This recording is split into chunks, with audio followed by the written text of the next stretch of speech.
जय बद्री केदारनाथ दोस्तों, बहुत बहुत स्वागत है आप लोगों का मेरे एक और यूट्यूब वीडियो पे।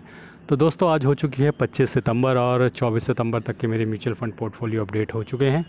दोनों ही म्यूचुअल फ़ंड के पोर्टफोलियो और अपना शेयर्स और ईटीएफ का पोर्टफोलियो मैं आपको वीडियो में आगे दिखाऊंगा। लेकिन चलिए सबसे पहले बात कर लेते हैं इंडिसेस की। तो इंडिसेस में आज निफ्टी 50 0.66% की अच्छी खासी गिरावट के साथ बंद हुआ है और मार्केट में लगातार चौथे पाँचवें दिन वीकनेस बरकरार रही है और अब ये वीकनेस गहरा सकती है या निफ्टी सपोर्ट लेवल के आसपास ही है 24,900 के। तो यहाँ से सपोर्ट लेके कल ऊपर उठता है या पूरा हफ्ता ही लाल में गुजारने की तैयारी कर चुका है। वैसे कल अगर थोड़ा बहुत ऊपर उठ भी जाएगा तो भी उससे कोई ख़ास फ़र्क पड़ने नहीं वाला, हफ्ता तो लाल हो ही चुका है। अगर मिड कैप शेयर्स में मिड कैप इंडेक्स में नज़र डालें तो मिड कैप 50 जो है 0.66% की गिरावट के साथ बंद है। Mid cap 100 0.64, mid cap 150 0.66, small cap 50 0.57, small cap 250 100 था 0.57, स्मॉल कैप 50 0.32 और स्मॉल कैप 250 जो है 0.66% की गिरावट के साथ बंद हुआ है। यानी कि तीनों ही जो है category large cap, mid cap और स्मॉल कैप ने आज बराबर कंट्रीब्यूट किया है। 0.65% के आसपास गिर रहे हैं। तो 0.6 to 0.5% तक का हमारा म्यूचुअल फंड पोर्टफोलियो आज घटने के लिए तैयार है। और कितना घटेगा जिसको ये जानना हो रात 12 बजे तक जाग कर देख सकता है। वैसे मोटिवेशन दोबारा से लोगों का डाउन हुआ है। बहुत समय बाद लोगों के पोर्टफोलियो ग्रीन में आए थे, लेकिन दोबारा इस गिरावट की वजह से वो दोबारा रेड की तरफ बढ़ रहे हैं। कुछ के तो शायद आज रेड हो भी जाएंगे। आइए बात करते हैं FIDI के बाई सेल के डेटा की। तो कल हमारे FI जो हैं उन्होंने 2400 करोड़ की कैश में सेलिंग करी है और उसके अगेंस्ट हमारे DI हैं उन्होंने लगभग 1200 करोड़ की कैश में बाइंग करी है। जो DI हैं उनकी कैश में बाइंग भी कमज़ोर पड़ती जा रही है और ये एक अच्छा साइन नहीं है। इसका मतलब एक स्लो डाउन आ रहा है, या तो उनको पीछे से फंड मिलने बंद हो गए हैं या फिर स्ट्रेटेजिकली उन्होंने बाइंग रोक रखी है कि वो फर्दर फॉल एक्सपेक्ट कर रहे हैं। तो जो भी वजह है, लेकिन फ़िलहाल DI ने भी अपनी बाइंग थोड़ी हल्की कर दी है। आज 7 बजे तक जब डेटा अपडेट होगा तो देखेंगे DI का बाइंग नंबर बढ़ता है या नहीं। और अगर वो नंबर घट के 1000 या 1000 करोड़ से नीचे का आता है तो ये एक वरिंग साइन है मार्केट के लिए, शॉर्ट टर्म के लिए। आइए चलते हैं अब अपने शेयर्स और ETF के पोर्टफोलियो में। लेकिन इससे पहले मैं आपको बता दूं कि मैंने वीडियो में कुछ फ्लिपकार्ट के लिंक्स दे रखे हैं। अगर आप अपने मोबाइल स्क्रीन पर टैप करेंगे तो लेफ़्ट साइड में आपको दिखेगा, लेफ़्ट साइड बॉटम में व्यू कोड, उसके अंदर आपको फ्लिपकार्ट के लिंक्स मिलेंगे जिसमें म्यूचुअल फ़ंड की बुक्स को मैंने टैग किया हुआ है। लेकिन आप उन फ्लिपकार्ट के लिंक के अंदर जाके कुछ भी फ्लिपकार्ट से शॉपिंग कर सकते हैं। बस आपको इंश्योर ये करना है कि आप मेरे ही फ्लिपकार्ट लिंक का इस्तेमाल करें जो इस वीडियो के अंदर टैग्ड हैं। और जब भी आप ऐसा करेंगे आपको भाई के आपके करीबी कोई भी शॉपिंग पे थोड़ा बहुत कमीशन मिलता है और आपकी जेब पे उसका 1 रुपये का भी अतिरिक्त दबाव नहीं पड़ता है। तो दशहरा की शॉपिंग चालू है, अगर आप चाहें तो शॉपिंग कर सकते हैं और अपने भाई को सपोर्ट कर सकते हैं। बाकी अगर शेयर्स और ETF के पोर्टफोलियो की बात की जाए तो आज मैं लगातार गिरती हुई मार्केट में अपने ETFs को एवरेज कर रहा हूँ। और जैसा कि आप देख सकते हैं कि ITBs आज मैंने 12 क्वांटिटी खरीदी है। ये रियल्टी बीज है, रियल्टी का ETF है, इसमें भी 5 क्वांटिटी खरीदी है। शरिया बीज की 1 क्वांटिटी खरीदी है। टॉप 10 ऐड ETF की 1 क्वांटिटी खरीदी है। बैंक बीज की 1 क्वांटिटी खरीदी है। तो लगातार मैं जो ETF मेरे ज़्यादा गिर रहे हैं उनको एवरेज आउट करता जा रहा हूँ।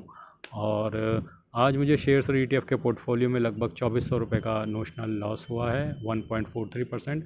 निफ्टी क्वालिटी ETF में 29 रुपये का लॉस है, शरिया बीज में 70 का, फार्मा बीज में 44 रुपये का, LPL30 ETF में 38 रुपये का, इरकॉन में 88, बैंक बीज में 3 रुपये का, सेंसेक्स ETF में 37 का, डिवॉप बीज में 31 का, IT बीज में 90 रुपये का, FMCG ETF में 12 रुपये का, टॉप 10 ऐड ETF में 54 रुपये का, ICICI BT2 ETF में 18 रुपये का, जीनस पावर में 52 रुपये का, टाटा मोटर्स में 1700 रुपये का, इंडसइंड बैंक में no profit no loss, Reliance में 137 रुपये का। तो हर शेयर और हर ETF में आज नुकसान ही हुआ है।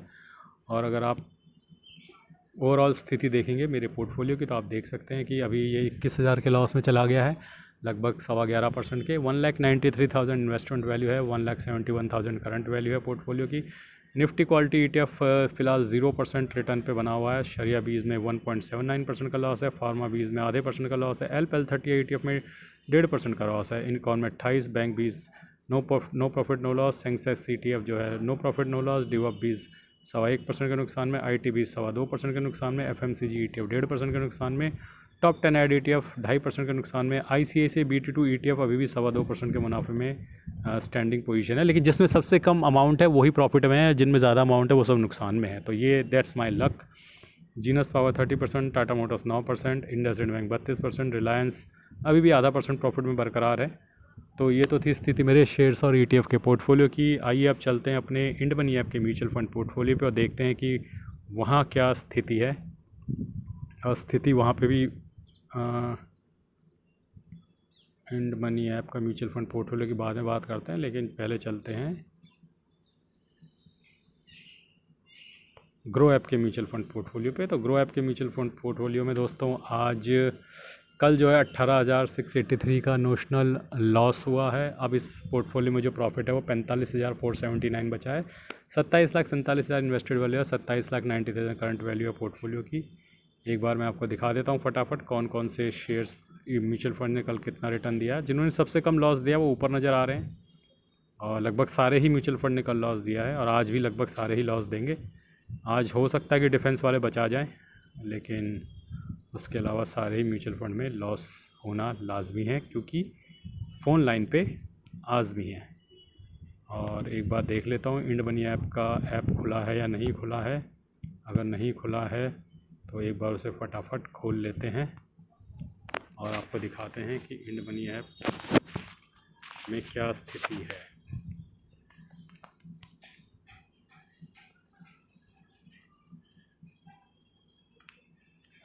तो जैसा कि आप देख सकते हैं कि मेरे इंड मनी ऐप पोर्टफोलियो में लगभग कल 3,410 रुपये का नोशनल लॉस हुआ है, और अभी भी ये पोर्टफोलियो प्रॉफिट में 44,674 रुपये के 6.5% का रिटर्न अभी भी बरकरार है। 6,84,000 इन्वेस्टेड वैल्यू है और 7,29,000 जो है करंट वैल्यू है पोर्टफोलियो की। और जैसा कि आप देख सकते हैं कि 82,000 की SIP लगी हुई है, जिसमें से 66,000 की SIP कंप्लीट हो चुकी है। और आप जैसा कि देख सकते हैं कि पराग पारिख में कल मुझे 335 रुपये का नोशनल लॉस हुआ है, जिसमें अब 6% का रिटर्न रह गया। पराग पारिख में निप्पॉन लार्ज कैप में कल मुझे 565 रुपये का लॉस हुआ है, अब 6.25% का रिटर्न रह गया है। ICICI लार्ज कैप में 477 का लॉस हुआ है, अब 5% का रिटर्न रह गया है इसमें, लेकिन अभी पॉजिटिव में ही है। कोटक मिड कैप में 173 का लॉस हुआ है, 10.5% के मुनाफे में अभी भी। एडलवेस स्मॉल कैप में 120 रुपये का लॉस है, 7.25% के मुनाफे में। HDFC मिड कैप में 139 रुपये का लॉस हुआ है, लगभग 7.25% के मुनाफे में। मोतीलाल मिड कैप में 208 रुपये का लॉस हुआ है, लगभग 6.25% के मुनाफे में। निप्पॉन मिड कैप में 147 रुपये का लॉस हुआ है, लगभग 8% के मुनाफे में। एडलवेज मिड कैप में 170 रुपये का लॉस हुआ है, लगभग 8.25% के मुनाफे में। कोटक स्मॉल कैप में 115 रुपये का लॉस हुआ है, लगभग 5.5% के मुनाफे में। Bank of India small cap में 77 रुपये का लॉस हुआ है, लगभग 7.25% के मुनाफे में। कैनरा रोबेको स्मॉल कैप में 126 रुपये का लॉस हुआ है, लगभग 6.5% के मुनाफे में। HSBC स्मॉल कैप में 111 रुपये का लॉस हुआ है, लगभग 6.5% के मुनाफे में। इन्वेस्को मिड कैप में 132 रुपये का लॉस हुआ है, 11% के मुनाफे में अभी भी है ये mutual fund. Invesco India large and mid में 144 रुपये का लॉस हुआ है, लगभग 10% के मुनाफे में। बंधन लार्ज एंड मिड में 127 रुपये का लॉस हुआ है, लगभग 7.5% के मुनाफे में। टाटा स्मॉल कैप में 74 रुपये का लॉस हुआ है, लगभग 6.5% के मुनाफे में।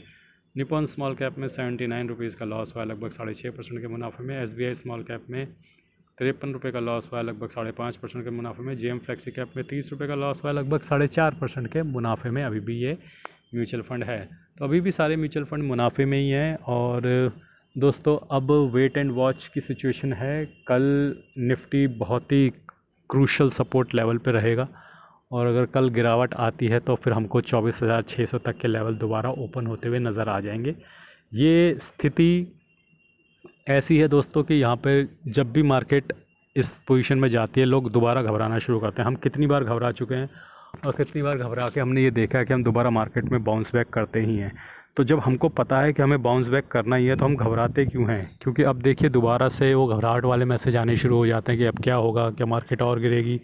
और ऐसा हम कितनी बार देख चुके हैं इस साल के। मार्केट ऊपर आती है, फिर नीचे जाती है, फिर ऊपर आती है, फिर नीचे जाती है, लेकिन धीरे धीरे कंसोलिडेट कर रही है। एक बहुत ज़बरदस्त बेस बन रहा है 24,000 और 25,000 के बीच में।